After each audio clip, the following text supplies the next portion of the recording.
வாழ்க வளமுடன். ஓம் நமச்சிவாய. அனைத்து தமிழ் உள்ளங்களுக்கும் வணக்கம். நாம் இந்த பதிவில் குரு பகவானின் அதிசார பயிற்சியால் ஏற்படும் சுப மற்றும் அசுப பலன் என்ன என்பதனை பற்றி காண்போம். கடந்த மே மாதம் 14ஆம் தேதி குரு பகவான் ரிஷபராசியில் இருந்து மிதுனராசிக்கு பயிற்சி அடைந்தார். சனி பயிற்சிக்கு அடுத்தபடியாக ஜோதிடத்தில் மிகவும் சக்தி வாய்ந்தது குரு பயிற்சி ஆகும். பொதுவாக குரு பகவான் ஒரு ராசியில் இருந்து மற்றொரு ராசிக்கு செல்ல சுமார் ஒரு வருட காலம் எடுத்துக்கொள்ளும் நிலையில் தற்போது 6 மாதத்திலேயே கடகராசிக்கு செல்கிறார். வரும் அக்டோபர் மாதம் 18ஆம் தேதி குரு பகவான் மிதுன ராசியில் இருந்து கடகராசிக்கு பயிற்சி ஆவார்.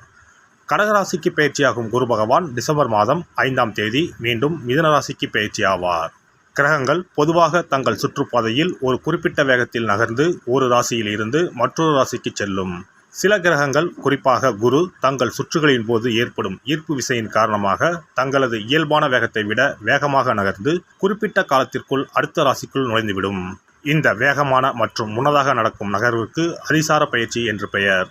குரு பகவான் ஜோதிடத்தில் சுப கிரகமாக கருதப்படுகிறார். குரு அதிசார பயிற்சி நடைபெறும் காலத்தில் சில ராசிக்காரர்களுக்கு நன்மைகளும் அதிர்ஷ்டமும் எதிர்பாராத திருப்பங்களும் ஏற்பட வாய்ப்புள்ளது. இந்த பயிற்சி மக்களின் வாழ்க்கையில் திருமணம், தொழில், செல்வம் மற்றும் பல்வேறு நல்ல மாற்றங்களை கொண்டு வரும். இந்த அதிசார பயிற்சியால் உங்கள் வாழ்வில் வளமும் நலமும் செல்வ செழிப்பும் பெற்று வாழ்வில் உயரிய நிலையை அடைய எல்லாம் வல்ல எம்பெருமானை வேண்டி விரும்பி கேட்டுக்கொள்கிறேன். எவ்வித பேதமும் இல்லாமல் எல்லோரையும் சமமாக பாவிக்கும் விருச்சிகராசி அன்பர்களே, நீங்கள் பழி பாவத்துக்கு அஞ்சி நேர்பாதையில் செல்பவர்கள். இந்த அதிசார பயிற்சியின் போது ராஜதந்திரத்துடன் செயல்பட்டு சில முக்கிய முடிவுகளை எடுப்பீர்கள். பழைய பிரச்சனைகளுக்கு மாறுபட்ட கோணத்தில் யோசித்து தீர்வு காண்பீர்கள். இனம் காண இயலாதபடி இருந்து வந்த தடைகள் நீங்கும். ஏலச்சீட்டு, மியூச்சுவல் ஃபண்ட் போன்ற விஷயங்களில் கவனமாக இருங்கள். அங்கீகாரம் இல்லாத நிறுவனங்களில் முதலீடு செய்ய வேண்டாம். எல்லா விஷயங்களிலும் கவனத்துடன் செயல்பட வேண்டும். திடீர் பயணங்கள் இருக்கும். அதேபோல் வீண் பலிகள் அவச்சொல்லுக்கு ஆளாக நேரிடும் என்பதால் பேச்சிலும் செயலிலும் நிதானம் அவசியம். சந்தேகத்தால் நல்லவர்களின் நட்பை இழந்து விடாதீர்கள். கணவன் மனைவிக்குள் ஈகோ பிரச்சனை வராமல் பார்த்துக் கொள்ளுங்கள். பழைய பகையை நினைத்துக் கொண்டு உறவினர்களிடம் பேசாமல் இருக்க வேண்டாம். குற்றம் பார்த்தால் சுற்றம் இல்லை என்பதை உணர்ந்து கொள்ளுங்கள்.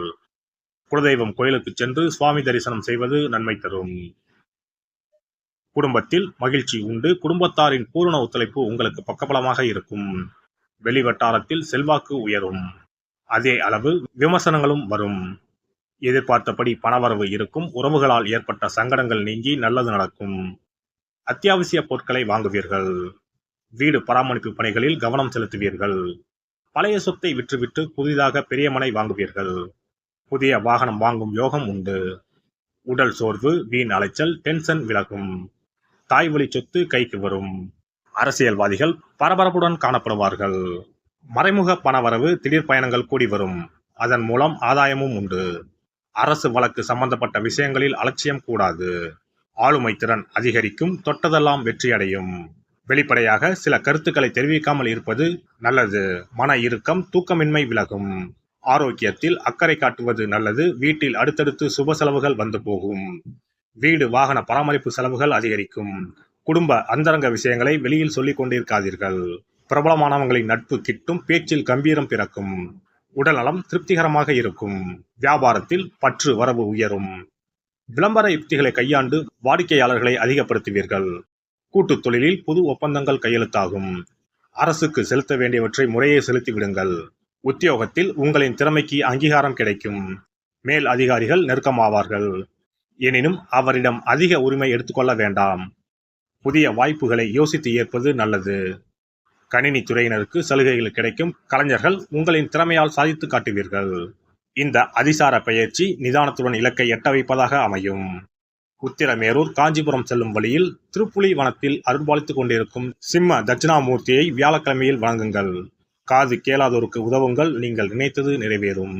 குரு பகவானின் அதிசார பயிற்சிக்கு பரிகாரமாக வியாழக்கிழமைகளில் தட்சிணாமூர்த்திக்கு மஞ்சள் நிற மலர்கள் மற்றும் மஞ்சள் நிற உடையுடன் அபிஷேகம் செய்வது, குரு பகவானுக்கு நெய் தீபம் ஏற்றி வழிபடுவது, அன்னதானம் செய்வது, மற்றவர்களுக்கு உதவுவது போன்றவை சிறந்த பரிகாரங்களாகும்.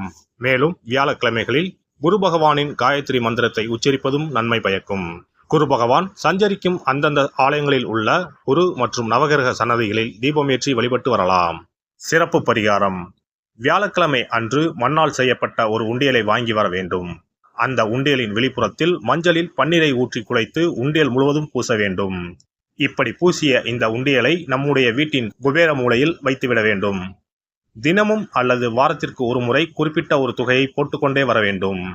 உதாரணமாக 2 ரூபாய், 5 ரூபாய், 10 ரூபாய், 20 ரூபாய் என்று நம்முடைய வசதிக்கு ஏற்றவாறு ஏதாவது ஒரு தொகையை நாமே தேர்வு செய்து அதை மட்டும் 10 ரூபாய் என்றால் 10 ரூபாயாக தினமும் அல்லது வாரத்திற்கு ஒரு முறையோ போட வேண்டும்.